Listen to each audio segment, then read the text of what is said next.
Welcome back to the Restaurant Technology Guys podcast. We appreciate you guys joining. As I say at the onset of each of these, I know you guys have lots of choices as to where to spend your time and where to spend your energy. So we appreciate you guys coming and hanging out with us each and every week when we post one of these podcasts. It's been fun to get to talk to different restaurateurs as well as different restaurant technologists. And today we are talking restaurant tech with founder and CEO of spoon.tech, Daniil. Daniil, why don't you introduce yourself to the audience, and then we'll talk a little bit about what you guys are doing to help restaurants on the technology side. Sure. Hi, Jeremy. Thanks for having me. Hi, everyone. So I'm Daniil.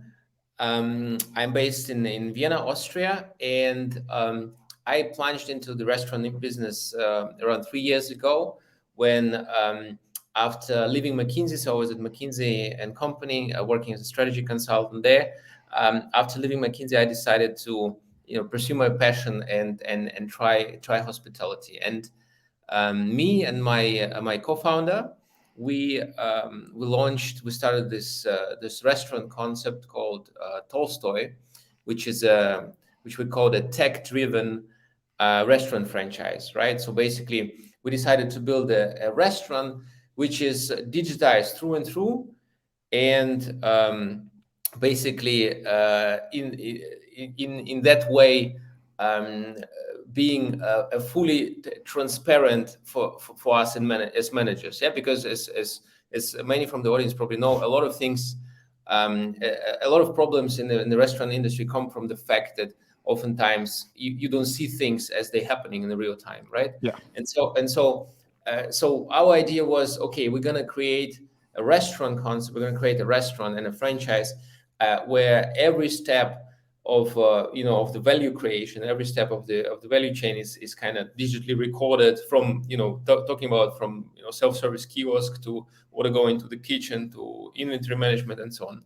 And that's how we started. And we opened our first restaurant in Vienna city center 2.5 years ago. And we have been very successful with it, right? So it's a small place. It's around 25 seats, and we managed to generate 710,000 euros last year. Oh wow. In revenue. Yeah, so it's doing very well. But as we've been sort of working through it and managing the restaurant, we discovered more and more about how it operates, right? And we basically recognized and found out for ourselves that the main problem in running a restaurant, at least for us, and this was confirmed by other restaurant operators we talked to, the main problem was people, right? Mm-hmm. So how do you manage people? How do you make sure people know what they're doing? How do you make sure that people want to do what you want them to do? And how do you make sure you retain people, right? How do you make sure people don't leave you? So that was a big renovation for us, coming sort of from outside into the restaurant industry, me coming from consulting and my friend coming from software development. And that's how we came to what we do now. Wonderful. I'm gonna make a statement that I think everybody that listens knows. When you're outside the restaurant and all you are is a consumer, it seems so simple. Oh, they just make Yes.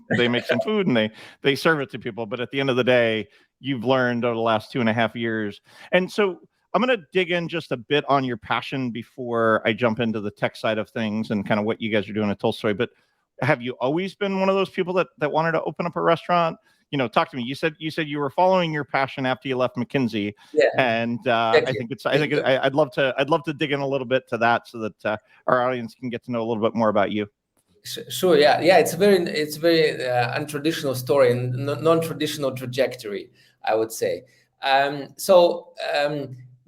essence of the matter was that how it is, not like the restaurant industry is not considered as a something for an employee, something to strive for. Yeah, like Mm-hmm. I want to work in the restaurant industry. It's not, in many families, it's not considered like respectable. Yeah, Yep. you become a lawyer or you become a doctor, but you don't go work in a restaurant. Yeah, I mean, It's where you end up for a lot of people, unless it's a family business.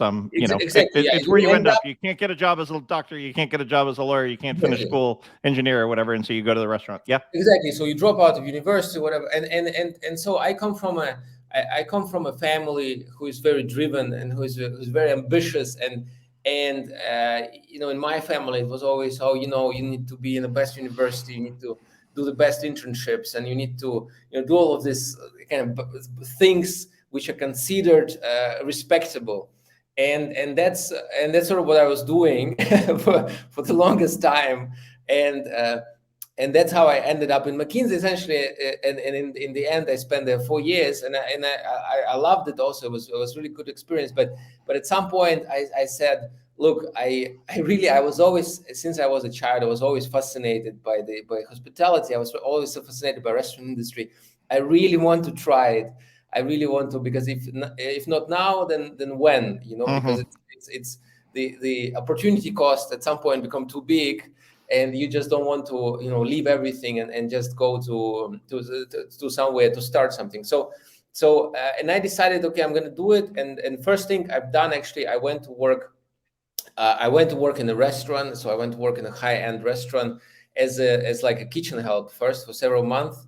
And I was peeling potatoes and washing the dishes and all that, and I eventually started to make more complex things, like prep. And then after that, so I've spent there several months, and my desire to go into restaurant business got confirmed by that experience, because I honestly loved it. I loved the manual work. I loved the whole team spirit. It was very different Yep. from everything what I experienced before, in my normal office job or consulting job, right? And then after that experience, I went to work for a fast food place, also in the kitchen. It's called Dodo Pizza. Is a very innovative franchising company, which is based on this whole idea of digital Okay. franchise, digital business, and that's where the whole idea of my business crystallized, and then I launched Tolstoy.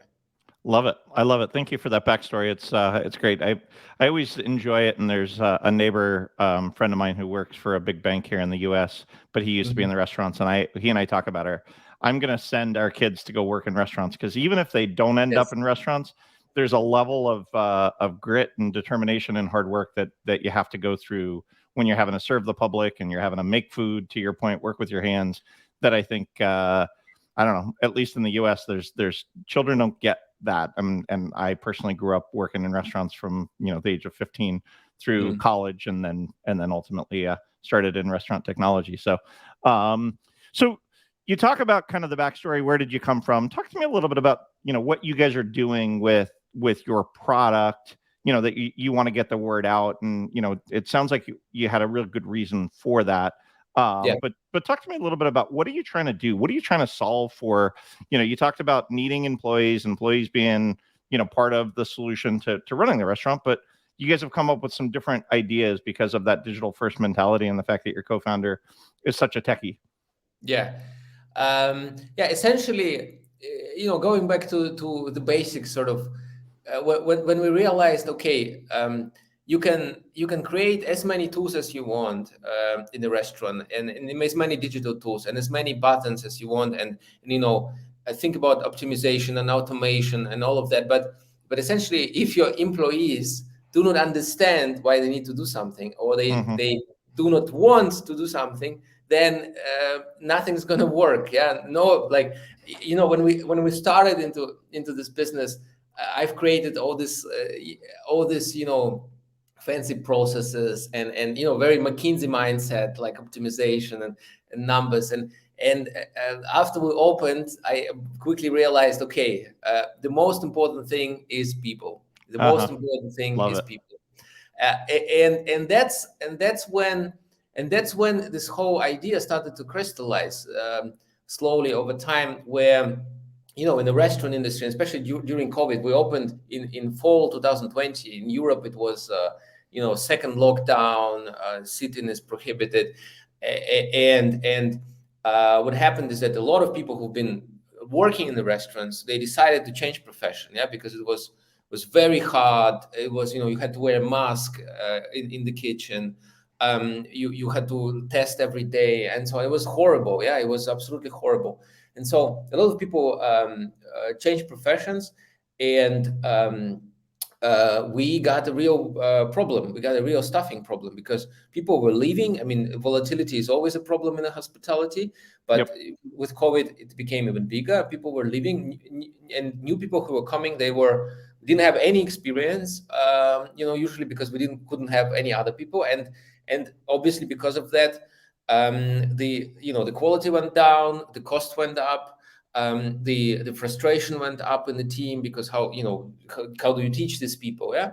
And that's when we said, aha, then when we had this aha moment, okay, we are struggling with this, everyone is struggling with this. Yep. So maybe we can do something about it. um, and this aha moment came from the realization that, okay, we wrote down all that these processes. We have these Word documents, endless protocols and rules, and hygiene rules and menu rules, and closing and opening, and of course we have all these documents, and of course no one reads them. Yeah. Yeah. It's a dormant knowledge. Yeah, we know it, we've compiled it, but it's dormant, it's just there, filed away. And then we talked to many people around us, to many restaurant operators around us, and that they had exactly the same problem. Yep. um, and to add to this adds a problem. Okay, so you have all these things, right? And what happens when you change things? Yeah, how do you Update. change, Keep you people update? informed. Yep. Exactly. Yeah. So you usually do what? You send a message of a messenger, right? And like half of people read it, half of people don't read it. Yeah. You write an email, you don't write an email, right? You call, but if you have 5 restaurants and 100 people working for you, who do you call? Yeah, right. Call managers, but they're not always on the same shifts with everybody. And so it's very difficult. And these things, I mean, it's silly, but I'm sure every restaurant operator will know. I mean, I'll give you an example. In our restaurant in Tolstoy, we have these winter specials, right? So it's just the winter drinks with like turmeric latte, like fancy hipster drinks for the season. And then it's six of them, and we introduced them in October, November last year. And then just a couple of weeks ago, I'm reading in our messenger that, hey, are we supposed to add coffee into turmeric latte or no? And then there's a whole discussion. Oh no, you're not supposed to add. You're supposed to add it. And then even though all the processes are written there on the wall and stuck to it, but someone thought these are old processes. Someone thought these are old, new processes. And there was a complete confusion, even though it's a process which is relatively established. So yeah, so it's just an example, which I think a lot of people will recognize in terms of how difficult it is to establish processes, define processes, define rules, and then to make sure everyone knows them, everyone knows what they're doing at all times. Yeah, because essentially, oftentimes it's like a game of Chinese whispers or a game of telephone. Yeah. You say one thing, and then on the end of the line is another thing. Um, so yeah, so this is a big problem. It's a big overarching problem which we're trying to solve. Yeah, no, and so I mean, and there's so many different applications. It reminds me actually of the application that we wrote as a business, and many of our longtime listeners know we wrote a product called Recipe Viewer, and it's really a digital recipe book because not a whole lot different than your same story there. We put it in the kitchen, and they used to try and memorize the recipe when it was in a Mhm. paper book because it was too hard. And I love the idea. And again, when we were talking pre-show about kind of the gamification, the other application that I know is a big deal is food safety. If you don't do the proper procedures and you've got some issue, whether it's co-contamination of, beef and chicken, or you've got just, if you don't follow the process, you can actually hurt somebody. And so talk to me a little bit about how you guys delivered on that. I love the story, and I fully am embracing it. And I know following the process and getting everybody on board is a very challenging task. And you guys are embarking on a journey to try and solve that. Exactly. So there are several elements to this. So we tested different hypotheses, and we said, okay, so how do you make sure everyone knows what they're doing, yeah, Hmm. and how do you transform all this dormant knowledge to something active Yep. that in people's head all the time. And essentially, there are two pieces to this solution. One is that we think that the knowledge needs to be continuous. Yeah, so learning needs to be continuous, Uh-huh. and the second one is that the learning needs to be gamified. Yeah, Yeah. that's sort of the two things. Yeah, and then you have essentially you have essentially two questions. Okay, so um, if the learning is continuous and gamified, how do you do that? Yeah, so essentially, how do you achieve that? And if you think about this, what we're trying to do, or what we're now rolling out, so we basically now in Austria, we're rolling out our solution at the pilot clients. What we're trying to do, if I can say it shortly, it's sort of a Duolingo for your business. Yeah, so it's essentially it's a tool where on the one hand, you can sort of be Duolingo creator, so you can define the processes Uh-huh. in your restaurant in a very visual way. So going away from the text, but using some of the things which we're offering, which are like sequential visual processes or infographics or short videos, right? On the Yeah. one hand, which we call explainers, yeah, and on the other hand, this is being automatically gamified, and as an output, you have a mobile app which works sort of like Duolingo, so which is a very simple way, competitive way to learn things. Yeah. Yeah. So for those that don't or haven't played around with Duolingo, it's really just this. It's a language learning tool. But to Neil's point, it's the idea of you're going to get better. You're going to continually grow within the game, and then he talks about the gamification. And everybody that's ever run a restaurant knows that the servers want to compete with each other, whether it's to sell the most desserts or to sell the most this or sell the most that. Within a shift or within a week or within a month, and so you talked a little bit about the tech. Talk to me about how you guys are delivering it. Is it all on mobile? How do you get Mhm. around the whole idea of. And again, I've heard this story. Do you force the issue of them learning at home? Are they on shift? Do you have issues with staff members, learning while they're on shift and guests are seeing it? Talk to me a little bit about how you guys are delivering this tech to your staff members, not only to keep growing them, but also what has the impact been, as you guys have continued to push this thing out? Yeah. So essentially, the solution is delivered in two parts. One is it's a web app, so you just log in on web as a manager. Yeah. So as a manager or as a restaurant operator, where you can define all of your processes, or as I say, transform this dormant knowledge into the active knowledge. And this can be because you already have a lot of materials. So what we do, we have an AI there where you upload all your text, Mm-hmm. and the solution essentially tells you, okay, this could be sort of multiple choice games. This could be your sequence games. Out of this, you could make a video, right? So it kind of pre-structures it for you when you upload it, yeah, and kind of helps you with a simple tutorial. It helps you to find your way around the solution So and you take to the existing manuals, these existing process manuals that you're talking about, and you put them into the tool, and it gives you, yeah. based on this information, this is the best way to deliver it to your staff members, Yes, it gives you or options at a least. suggestion. Yeah, it gives you a suggestion, and Wow. some of the things it already pre-fills. Like for example, if some of the things, for example, hygiene rules, right? Where there's no really sometimes there's no visual way to show it, and microorganisms die at this temperature, or Uh-huh. grow at this temperature. So it's just a text, so it will just pre-fill for you the what we call guidance, right? So the text blocks of the game, and then it will produce multiple choice questions for you.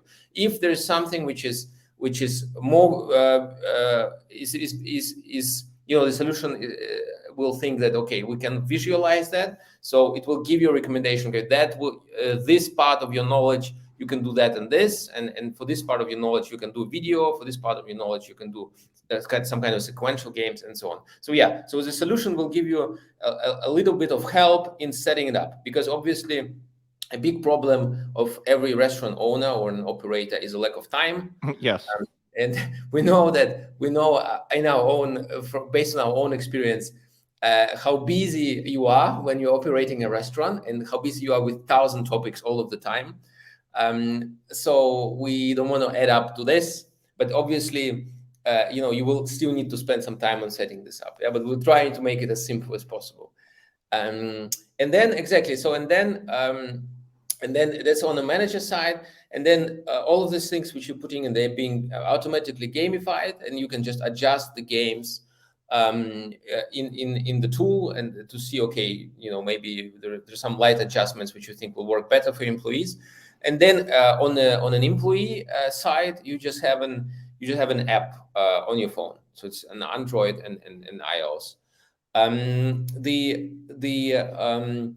In terms of the delivery in the restaurant, it works the following way. So we just started at several restaurants, and also in our own restaurant just also a couple of weeks ago. And essentially what we've been doing, we said, okay, all the people who are coming new, who are onboarding as new hires, they need to, they get assigned these quizzes, right? And they need to complete them before they actually starting on their shift. Mm-hmm.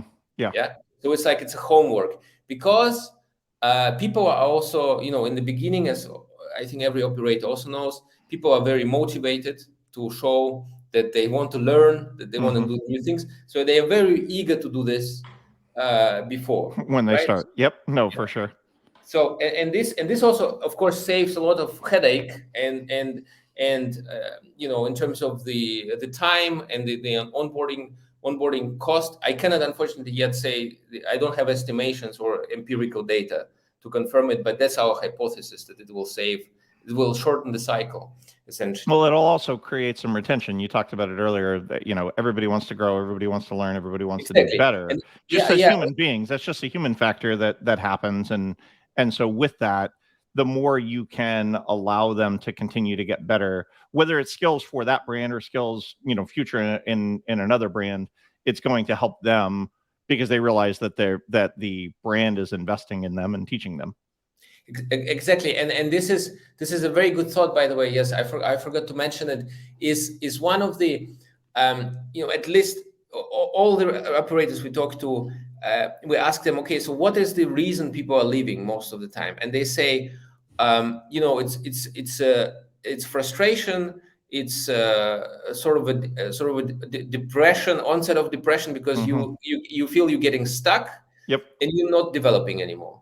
Because why? Because you think you've learned everything. And this is, interesting enough, it's not always the case, or it's even often not the case, but they have an impression they know everything, but the restaurant has much more to offer them to learn, but it's just so intransparent that they don't know that they can be developing further in their role, right? Well, and back to your manager, your owner, they don't have enough time to invest in them. So investing in a tool like what you guys have put together is a mechanism for them to invest in the staff members without having to take the 40 staff members that they have and invest in them individually.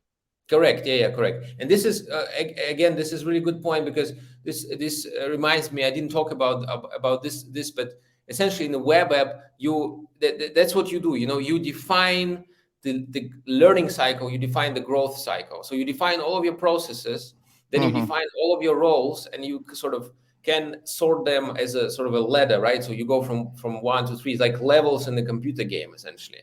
And then you assign all of these processes to these roles, and then basically you assign people to roles, right? And then the employee automatically, when they're starting, they know which role they are, and sort of on what level they are, and where do they need to go to grow. And again, talking about the competitiveness, if we talk about the delivery for employees, There is obviously also a ranking, right? So you Yeah. will see in your restaurant, how do you perform? If you know everything and you don't know, you don't know everything, you haven't been performing worse or better. And then also, the very important thing is the communication. Once, Yep. as a restaurant operator, you change something, you can change it directly in the tool, and then your employees get notified, and they will get notified, and they will be prompted to to play a game. So they say, Yep. oh, the process for assembling these pizzas changed, and you need to go, and we use different measurement cups. So yeah, and then Yeah. they go and they need to play the game through to learn it right away. And and uh, with so our hypothesis is that, as today a lot of operators use great tools for scheduling the shifts, Uh-huh. like 7 shifts, for example, right? Yep. American company, which is creating great technology, and everyone is used to it now, and checking their notifications on the phone, and it's completely normal. Even though just 5 years ago it was Excel everywhere. At least in Europe, it was Excel all over the place. Yeah. Yep. Um, Oh, it still is here. I mean, it still is here, even with tools like hot schedules and 7 shifts Yeah, and yeah, I didn't know, but in Europe also, yeah, that's why I didn't say. But in Europe, a lot of people still use Excel, yeah, um, absolutely. and you have these tools. But those people, those operators who used the tools like this, like 7 shifts, they never going back. Yeah, Oh, because absolutely. The staff members would revolt. They would be like, I can't go back to yeah, calling in and checking my schedule the week before. They would go crazy.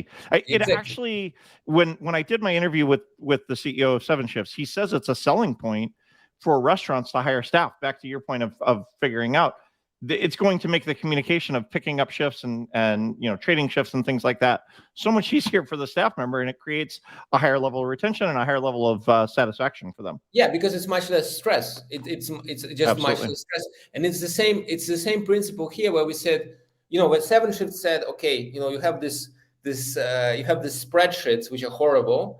How do we go away from that and do something different?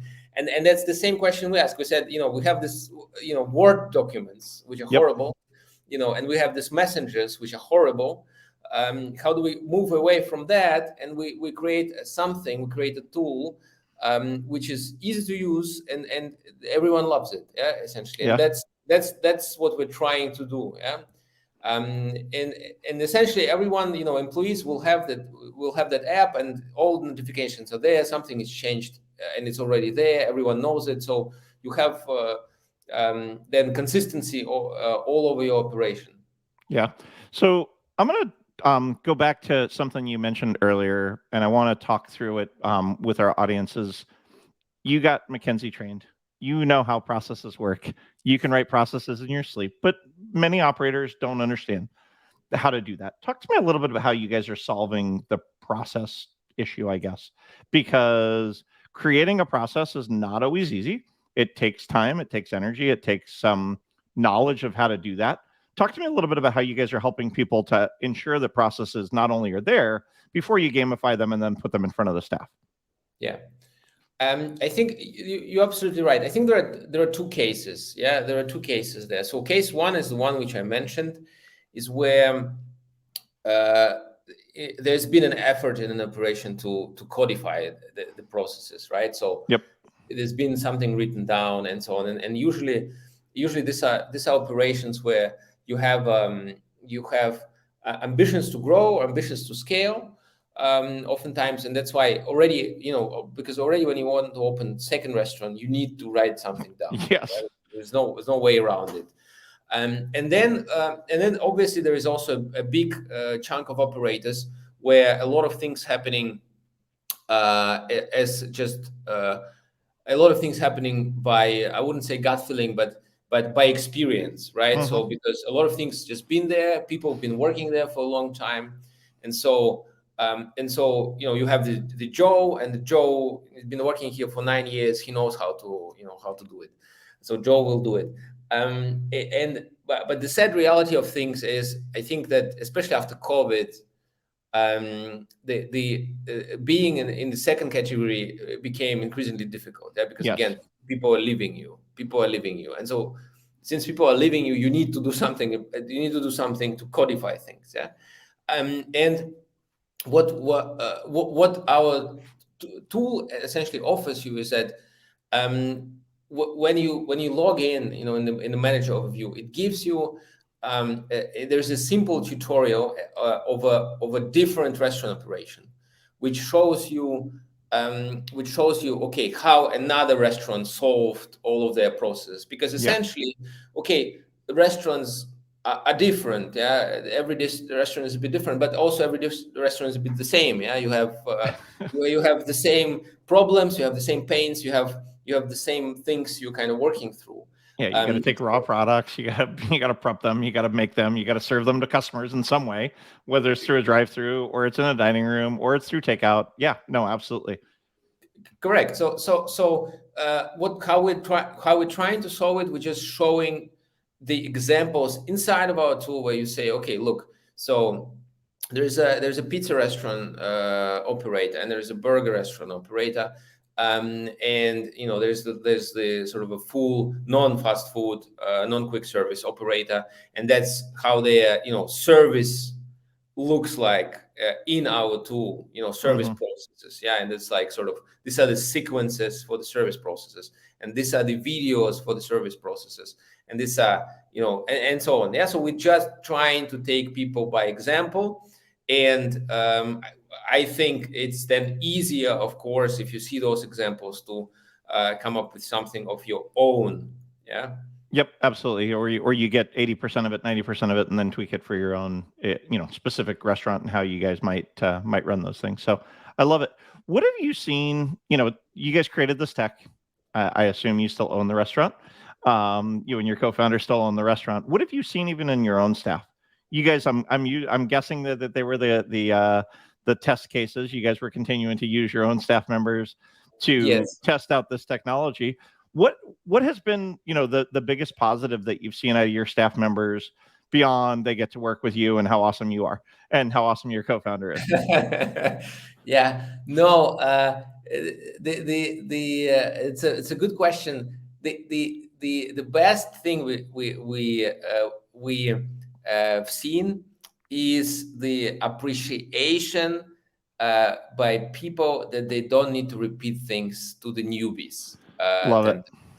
Yeah. So what happened before historically in our restaurant is that we had one guy who was just, he had it in him to teach people. Uh-huh. He's a teacher, right? And he had it in him to teach people. So he got a process instructor role, and he was teaching and teaching. But then what happened every time when he was not on the shift, and then when newbies on the shift, then it was a mess because we didn't have anyone else who liked it. Yeah. And then people were frustrated that they had to explain things and repeat things and so on.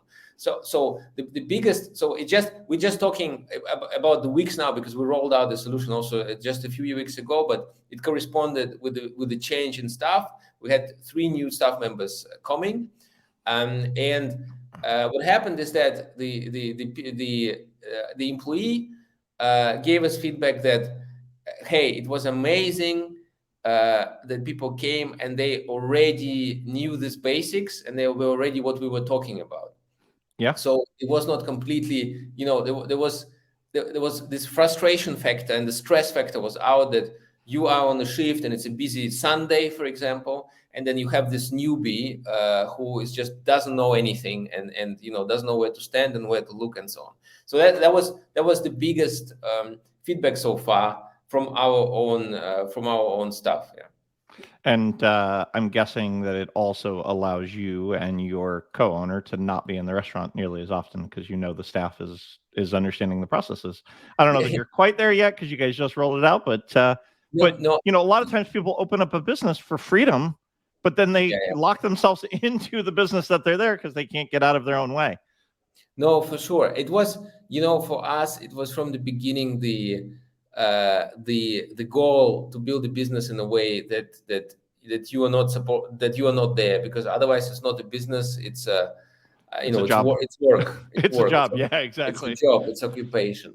So for sure, the whole idea of because essentially, what are we doing? We're trying to make out of this. We're trying to make a well-oiled machinery, Yep. where you're trying to maximum extent possible, um, simplify these operations, simplify them for people, so that there's always a human factor, yeah, but there's a reduced amount of human error, sort of. Yeah. No, I love it. So, how do people get in touch with you? Talk to me about your guys' kind of plans, rollout. I know when you and I talk pre-show, the majority of the audience is in North America, Yes. but we have been growing. I know I think I sent you the. It's been fun to get some European influence and some European listeners as well as some Asian listeners. I mean, we have had all continents except for Antarctica, I think, listen at some point, but still the regular viewership and listenership is North America. Talk to me a little bit about where you guys are going. How do people get in touch? How do people learn a little bit more? Is this going to translate to the U.S., Canada, and Mexico? Is that where you kind of want to go? Talk to me a little bit about where this is taken. Absolutely. So actually, US is our target market. That's where we're going. That's our ambition to get established in the US. Why? Very simple reason. In the US, you have much more restaurants which have growth plans and Mm-hmm. which are not satisfied with just one joint, but want to do more than one joint. And that's where we come in, because as we talked before, the moment when you want to open more than one restaurant, you need to Yep. codify things. Yeah. And that's a big difference with Europe, because in Europe there's still a lot of single shops, and the oftentimes it's a lifestyle. I mean, I'm sure in America that's also the case for many operators, but here in Europe specifically, the QSR concept are not as strong as in the Yeah. States. So yes, we want to for sure go to States. Now we are in our pilot phase, right? So we just launched the product. We're in the pilot phase here in locally in Europe, in Austria. We have several big clients. The names probably will not tell audience anything, but we have several big clients with dozens of restaurants, basically, where we're just rolling out the product right now and kind of testing and iteratively improving it. Yeah. And we also at this point we're taking people into our early bird program. Yeah, so sort of pilot program, Love it. where we talk to operators, we help them to set it up, and we get we listen to feedback, and we're trying to improve the product as we go. So this phase now is also free for 3 months, right? So we offer 3 months free product trial, right? Which is a very extended period. How you can find us is very simple. You can go to spoon.tech, right? So www.spoon.tech, and there is a contact form. So you try for free. You can just enter your information there, and we will get in touch with you. And we will be delighted to work with American operators, and we will for sure work very hard to make sure that if we set up, if we start working together, that it's a success. Yeah, because we obviously, in the process of improving the product, building the product through iteration, and would love to have American clients. I love it. I love it. Just something while you were talking about it that I guess I'm intrigued about, and I always half the time these questions really are just my own curiosity. Sure. Have you guys gotten to a place where you guys support multiple languages? Because I'm assuming in Austria you've got to do trainings and potentially in English and potentially in just different languages. Being in Yeah. Europe, there's so many different languages spoken. Less No. so in the United States, but we do have a lot of people. In our recipe viewer product, we now support 6 or 8 languages, Yeah. because you've got cooks cooks in the kitchen that might only speak Spanish, or they're going to learn better in Spanish. They might speak English, but they might read better in Spanish and the like. Have you guys gotten to that hurdle yet to be able to support multiple languages? Yeah, because we come from Europe. Yeah, so, where everybody speaks multiple so it's languages, not like us silly Americans, huh? no, but I'd say in Europe, it's in our DNA to do multilingual. Yeah, it's Uh-huh. always whatever you roll out, it has to be multilingual. So yeah, at this point we have we have German in English, but we're planning to build it out. Yeah, so it's for sure. Our company also, we sit here in Austria, but we're from all over the world. It's a very, very, very international crowd. So yeah, multilingual is definitely in. Wonderful. Well, I love the story. It's always fun to see founders that created a product to scratch their own itch and something that they're looking at.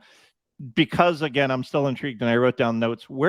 Talk to me a little bit about your guys' Tolstoy, and are you guys growing it as well along with this learning product, or are you guys kind of settling in and just running the restaurant for now until you get this off the ground, and then you're looking to grow the restaurant brand as well? Yeah, we are currently focusing on the tech projects, or on spoon.tech, because we're just I have a once you do business, and I think a lot of the restaurant operators will relate. Once you start doing business, and then suddenly you have a feeling you're onto something, or you discover something which is like a big problem, and you think you found the solution. You get this sense of urgency about it, that you want to solve it immediately. I love it. I love it. Yeah, No, it's great. It's great. and No, and again, it wasn't a slight. It's more just, you know what? I yeah, love these kind of stories, and the fact that you guys were able to launch in the middle of COVID, and that you guys are doing so yeah. fantastic at the restaurant, and now you guys are building tech to help restaurants is awesome. Yeah, exactly. No, but it's that's why we focus our all energy on spoon tech right now. And Tolstoy as a concept, it's successful. It's here in Vienna, and we will be. I mean, we're planning to let's see. We're in the final stages of negotiations now to launch our products also in the supermarket. So some of the things like the salad dressings and the ready meals like chili sin carne, and Olivier salad. Is the Eastern European potato salad, right? So it's really loved here in Austria. So yeah, we sort of just doing these things to build out the brand, and then we will see. I guess we will see how the spoon tech is taken by the market. So far, we had the tremendous feedback, and the pilot customers love it, and yeah, then we'll see how it goes. I love it. I love it. And again, like I said earlier, the fact that you guys are scratching your own itch and solving a problem for people. And I think that you're going to find a lot of people don't have solutions both to the process mapping as well as to the gamification is fantastic. So, well, Daniil, thank you for taking your time to share a little bit about what you guys, the journey that you guys have been on over the last 3 years. It's so much fun to hear those things. And to our listeners, guys, as I said on the onset, I know that you guys have lots of choices of who to go listen to. So the fact that you guys spent 45 minutes or so with us today is fantastic. If you haven't already gone out and subscribed to the newsletter, please do so. Please also go give us a rating on your favorite podcast player, because it helps others to find you. While you're online, go check out spoon.tech and figure out what Daniil and his co-founder are doing to help restaurants. To our listeners, make it a great day.